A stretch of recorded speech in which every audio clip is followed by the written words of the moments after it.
This is the first estate, and this lesson centers on biblical path of knowledge that all will follow.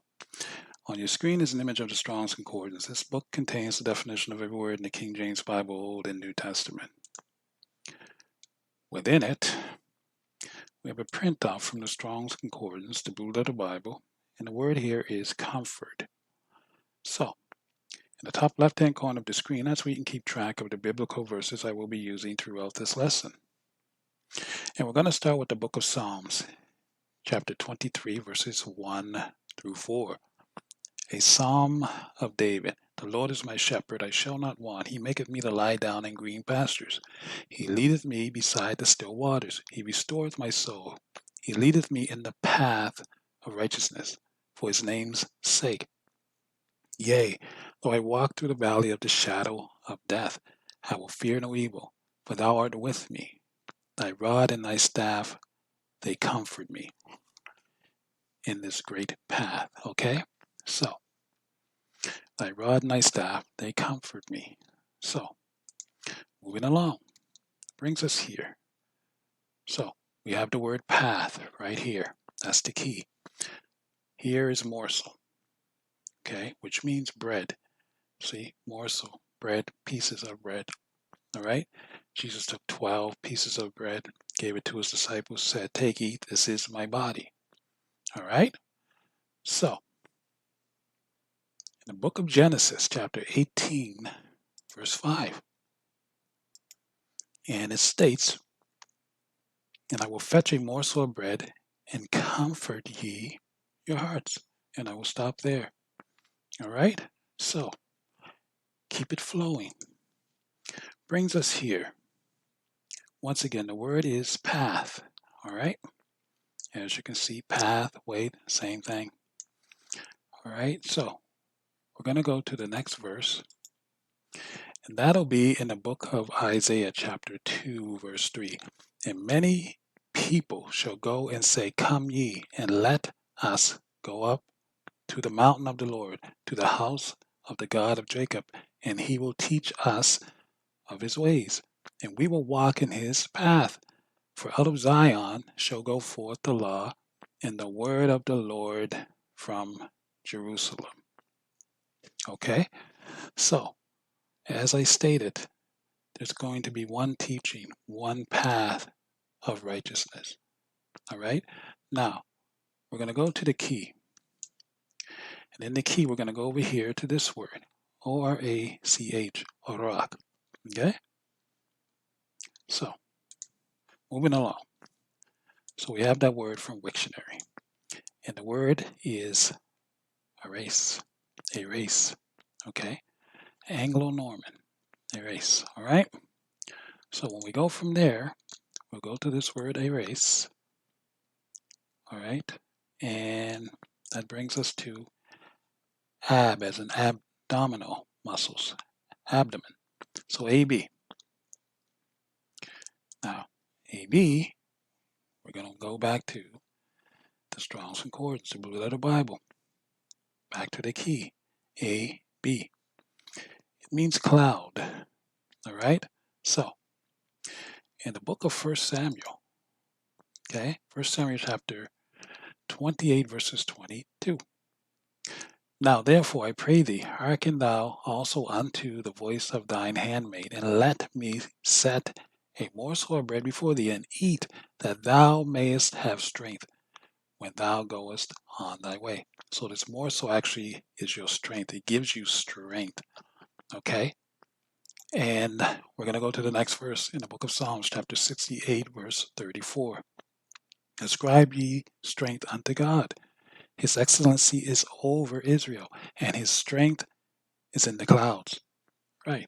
So, when the children of Israel passed through the Red Sea, the Lord God then followed them in a pillar of smoke or cloud, and that was their strength.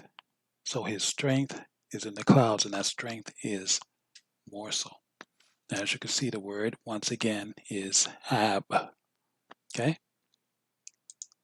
So morsel, strength is in the clouds. So again, the word Ab, and it means Father. That's what it means, God. Okay, Abba, Father. So down here at the bottom, we're going to see the word chief. Very important, okay?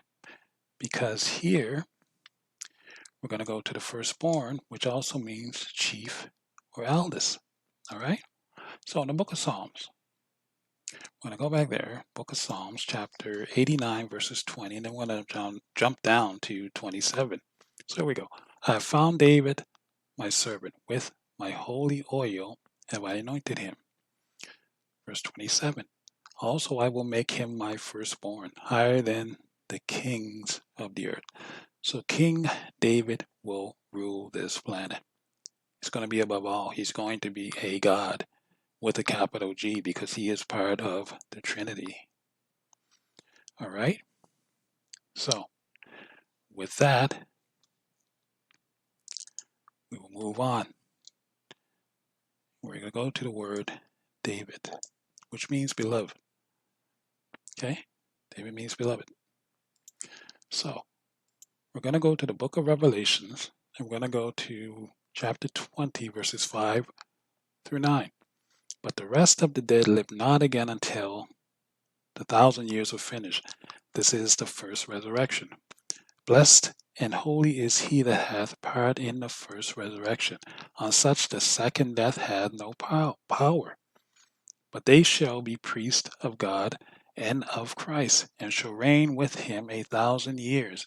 And when 1,000 years are expired, Satan shall be loosed out of his prison, and shall go out to deceive the nations with which are in the four quarters of the earth, Gog and Magog, to gather them together to battle, the number of whom is as the sand of the sea.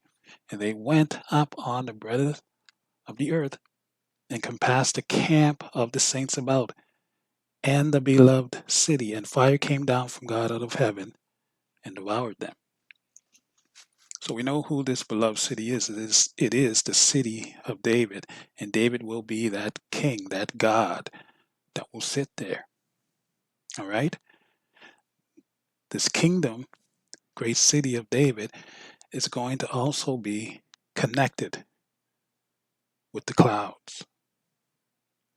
He's going to get his downloads from the clouds because he is a God. The angels are going to be here, ascending and descending. Okay? So, after that 1,000 years, the wicked rulers of this world that we know of today are going to try and make a second attempt to reclaim this planet. And that's going to be their end, their demise.